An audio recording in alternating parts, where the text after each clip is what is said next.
Voilà, alors l'état de mon avion après le crash. Bon ben, les dégâts, l'hélice qui a pété, bon ça c'est pas grave. La carlingue qui s'est un peu ouverte, rien de grave non plus. Là où ça devient un peu plus intéressant, c'est dans ces cas de figure là, quand le nez s'arrache du reste de l'avion. Là, la partie train d'atterrissage qui a tenu après ma réparation. Le nez qui est complètement explosé de partout. On le voit bien, il est outre-mort. Il faudrait que je ne toucherai pas. Et la queue qui s'est carrément séparée de l'avion. Mais bonne nouvelle, les commandes n'ont rien. Donc toutes les commandes pourront être récupérées, y compris celle de gaz qu'on voit qui s'est arrachée, qui doit être normalement de ce tube-là, qui passe lui-même là-dedans. J'ai bien compris. Voilà. Alors ça c'est les dégâts sur l'avion lui-même. Et pour l'ensemble en éclaté, du coup il est beaucoup plus long. Et pour la vue de l'aile, eh ben, à votre grande surprise, l'aile, elle n'a rien. Elle a supporté le crash vol d'eau.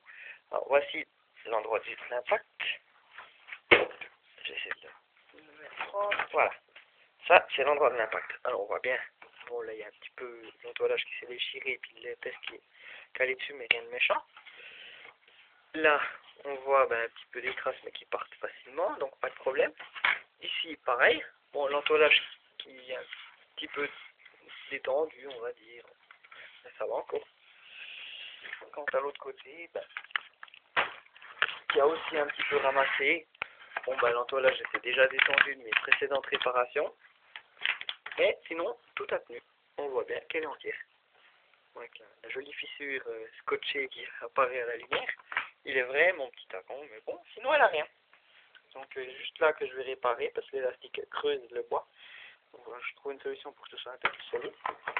J'ai pensé à un profil alu ou en plastique. Et voilà. Sinon, l'avion lui-même va. Ah, il y a un trou là. Ah, peut-être un petit dégât sur l'aile, mais rien de bien méchant.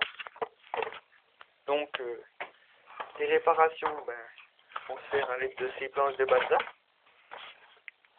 achetées chez José, avec la Colciane aussi là.